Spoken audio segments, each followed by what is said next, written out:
ये वीडियो जो है ये बहुत वायरल है और पाकिस्तान के मेन स्ट्रीम मीडिया पर भी 2-3 से लगातार इसके ऊपर ना सिर्फ ये कि बात की जा रही है बल्कि बार बार दिखाया भी जा रहा है, जो यकीनन इस बात की तरफ भी इशारा करता है कि जो बार बार कहा जाता है कि जी मुस्लिम्स पे जो पाकिस्तान में बात की जाती है कि जी मुस्लिम जो है उनको बड़ा परेशान किया जा रहा है, जिसपे हम अक्सर कहते हैं कि जी तमाम मुस्लिम जो है वो तो कई बड़ी बड़ी पोस्ट के ऊपर भी पहुंच चुके हैं और कई जगह सक्सेस हासिल कर रहे हैं। तो ऐसा नहीं है कि हिंदुस्तान में जो मुस्लिम्स हैं उनके ऊपर कोई जुल्म हो रहा हो, लेकिन इस तरह की वीडियोस जब आती हैं तो यकीनन ऐसे लोगों को बढ़ावा मिलता है जो ये बात कर रहे हैं कि हिंदुस्तान में मुसलमान जो है वो परेशान है या उन्हें परेशान किया जाता है। लेकिन बहरहाल कई तरह की राय है इसके ऊपर, भारत में कई तरह की राय है इसके ऊपर। कई लोगों का कहना है कि वो मजाक कर रहे थे, कई लोगों का कहना है कि उन्होंने वैसे ही एज अ डॉटर उनको ये कहा कि आपको चेहरा कवर करने की जरूरत नहीं, लेकिन पाकिस्तान में और कई जगह हिंदुस्तान में भी ये कहा जा रहा है कि ऐसा नहीं होना चाहिए था। और मैं भी ये समझती हूँ कि ऐसा नहीं होना चाहिए था और यकीनन ये थोड़ी सी एम्बैरेसिंग सी सिचुएशन जो है वो क्रिएट कर दी गई जिसकी कोई खास जरूरत नहीं थी। बहरहाल ये बिहार के चीफ मिनिस्टर साहब हैं, कई लोग इनसे ये भी कह रहे हैं कि इनको जो है वो लेडी से माफी मांग लेनी चाहिए। तो मेरे ख्याल है कोई हर्ज नहीं है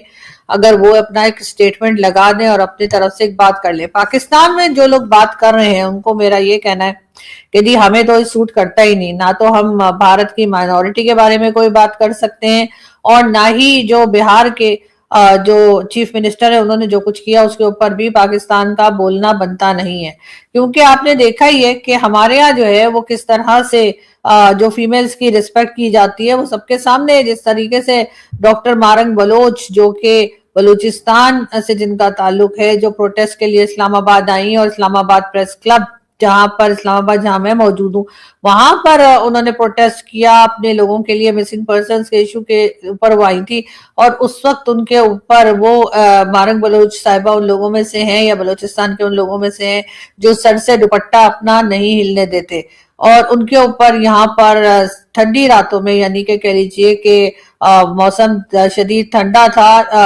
आई थिंक 2022 में ये हुआ और उनके ऊपर पानी फेंका गया। उनके साथ जो खवातीन थी या लेडीज थी उनके ऊपर पानी फेंका गया और इस तरह से ठंडे पानी से उनको भगाने की कोशिश की गई। खैर डॉक्टर मारंग से आगे चले जाएं, अगर हम इमरान खान की सिस्टर्स की बात कर लें तो इमरान खान की बहनें भी जब भी प्रोटेस्ट करने, अभी तक 2 बार ऐसा हो चुका है कि ठंड के मौसम में वो अपने भाई के लिए प्रोटेस्ट करने आती हैं कि उनको उनके भाई से मिलने दिया जाए, उनको बात करने दी जाए। लेकिन जवाब में होता क्या है कि यहाँ की इंतजामिया, इस्लामाबाद जहां मैं मौजूद हूँ, जेल इंतजामिया जो है वो उनके ऊपर ठंडा पानी पिकवाती है। यानी कि उन लेडीज के ऊपर जो कि 70+ जिनकी एजेस हैं, और वैसे खैर एज से कोई फर्क नहीं पड़ता मेरे ख्याल से, चाहे कोई सीनियर सिटीजन हो या ना हो, लेकिन बहरहाल एज अ फीमेल मुझे लगता है उनके साथ ये सलूक नहीं होना चाहिए। लेकिन हमारे यहाँ ये सलूक किया जाता है, उनके ऊपर ठंडा पानी फेंका जाता है, उनको परेशान किया जाता है। तो इस लिहाज से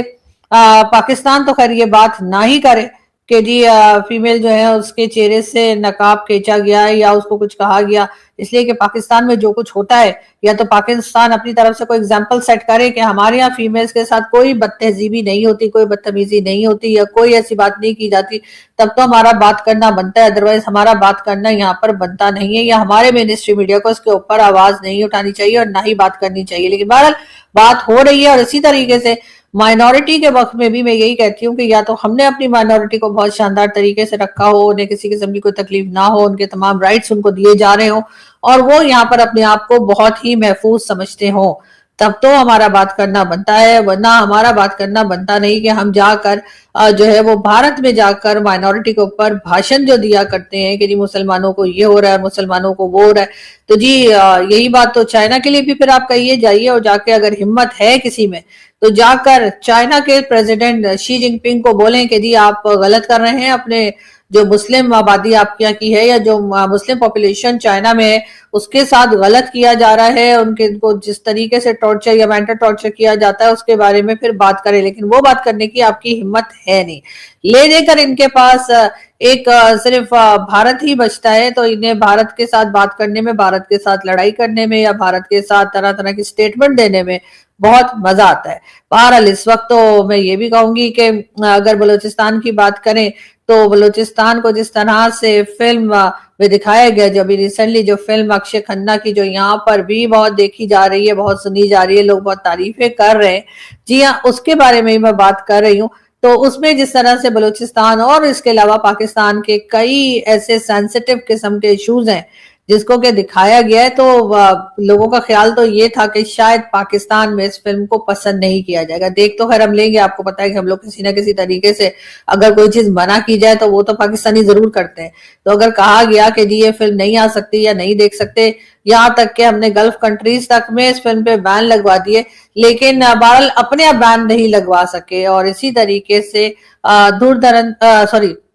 धुरंधर फिल्म जो है, तो उसका नाम इतना मुश्किल है, बड़ी मुश्किल से मुझे समझ में आता है। खैर, धुरंधर फिल्म जो है वो पाकिस्तान में बहुत कामयाबी के साथ सब लोग देख रहे हैं और मजे की बात यह कि पसंद भी कर रहे हैं। और यकीनन लोगों को अब इंतजार इस बात का है कि इसका पार्ट 2 जो है वो कब आता है। लेकिन कई लोगों का ख्याल ये है कि धुरंधर फिल्म अगर आई और उसमें अगर अक्षय खन्ना या कहिए कि रहमान डकैत अगर ना हुआ तो फिर फिल्म का चलना थोड़ा डाउटफुल लग रहा है। लेकिन खैर, हो सकता है कि जैसे फिल्मों में होता है कि आप सोचों में, ख्यालों में आपको बहुत सी ऐसी चीजें दिखाई दे जाती हैं जो असल में नहीं होती हैं, और अगर कोई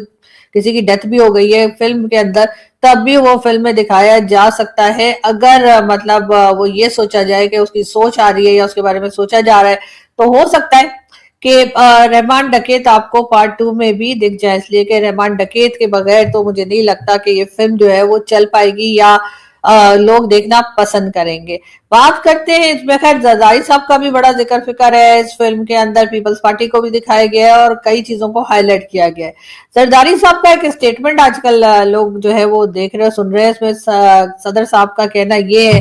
कि जी करप्शन को उन्होंने तबाहकुन करार दिया है। यानी कि सदर जरदारी का कहना ये है कि पाकिस्तान में होने वाली करप्शन जो है वो बहुत तबाहकुन है। यानी कि अजीब सी बात है कि जरदारी साहब जो खुद करप्शन के बेताज बादशाह कहलाया करते हैं, वो इस किस्म की बात कर रहे हैं, जो कि यकीनन काफी हैरत अंगेज है।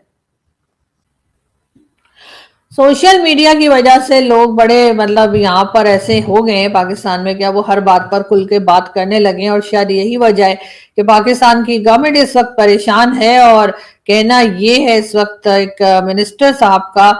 जिनका हनफिया रहमान जिनका नाम है, उनका कहना है अगर ट्विटर ने हमारे रूल्स और रेगुलेशन ना माने, तस्लीम ना किया और पाकिस्तान में अपना ऑफिस ना बनवाया, तो फिर हम ट्विटर को बंद कर देंगे और फिर ट्विटर जो है वो वीपीएन पर भी नहीं चलेगा। यानी कि ये धमकी वो ना सिर्फ ये कि ट्विटर वालों को दे रहे हैं, बल्कि यही धमकी वो पाकिस्तान के उन लोगों को भी दे रहे हैं जो कि सोशल मीडिया पर बात करते हैं, जो कि सोशल मीडिया पर खुल के बात करते हैं। और जाहिर है उनमें जो मेजोरिटी है वो इमरान खान साहब के सपोर्टर्स या इमरान खान साहब की पार्टी के लोग हैं। और इस वक्त इमरान खान जो है वो यकीनन एक बहुत बड़ी प्रॉब्लम बन के इस वक्त की मिलिट्री एस्टेब्लिशमेंट और गवर्नमेंट के सामने खड़े दिखाई देते हैं। इमरान खान को इन्होंने हटा तो दिया, लेकिन इनका ख्याल था कि शायद इमरान खान जो है वैसे ही हट जाएंगे, जैसा कि जुल्फिकार अली भुट्टो को हटाया गया, जैसा 3 बार नवाज शरीफ को हटाया गया या बेनजीर भुट्टो को हटाया गया। तो उनका ख्याल था शायद इमरान खान को भी लाएंगे और उसके बाद अपनी मर्जी से हटा दिया जाएगा। लेकिन हटा तो दिया इमरान खान को। हालांकि इमरान खान जो है वो प्रोडक्ट उन्हीं की है जिनकी जुल्फिकार अली भुट्टो या बाकी की प्राइम मिनिस्टर्स रहे, लेकिन इमरान खान थोड़ी अलग टाइप के उनके लिए साबित हुए। इमरान खान जो है वो बुरी तरीके से इनके गले में इस वक्त फंस चुके हैं। दोस्तों, बिहार में एक मंच पर हिजाब को लेकर जो हुआ उस पर भारत के कुछ लोग गलत कह रहे हैं और कुछ लोग सही भी कह रहे हैं, क्योंकि हिजाब के आड़ में गलत काम होते देखे जा रहे हैं और इसीलिए शायद आइडेंटिटी के लिए ऐसा हुआ। उधर पाकिस्तान के मीडिया में भी इसका चर्चा ज़ोरों से हो रहा है। दोस्तों, पाकिस्तान के लोग भारत के किसी भी मुद्दे पर, ख़ासतौर हिजाब पर काफ़ी उछल-कूद करने लगते हैं, लेकिन उन्हें खुद के घर में महिलाओं पर हो रहे अत्याचार पर कुछ नहीं बोलना। महरंग बोलोच और उनके साथी महिलाओं पर ठंडा पानी फेंका जाता है ताकि वे सरकार से सवाल ना पूछे, अपने हक की बात ना करें। और उधर इमरान खान की बहन पर भी अत्याचार हुआ, उन्हें धक्का दिया गया, उनके साथ बदसलूकी की गई। दोस्तों, तब तो पाकिस्तान के मीडिया, पाकिस्तान के लोग चुप थे। पाकिस्तान में तो बच्चों की जबरन शादी भी की जाती है, धर्म परिवर्तन भी किया जाता है, फिर भी पाकिस्तानी चुप रहते हैं। और उधर चाइना में देख लो, चाइना में उइगर मुसलमानों पर अत्याचार हो रहा है, मस्जिदें गिराई जा रही है, चाइना में हिजाब पर पाबंदी है, लेकिन पाकिस्तान के लोग चाइना को कुछ नहीं बोलते, वहाँ के मुस्लिमों के लिए आवाज़ नहीं उठाते, क्योंकि चाइना उनका दोस्त है, पैसा देता है, उनके बीच सौदा चलता है। दोस्तों, यही है पाकिस्तान की दोगली रवैया। भारत पर सवाल उठाते हैं, चाइना पर चुप रहते हैं। तो दोस्तों, आपकी क्या राय है कमेंट कर ज़रूर बताइए और वीडियो को एक लाइक ज़रूर करें।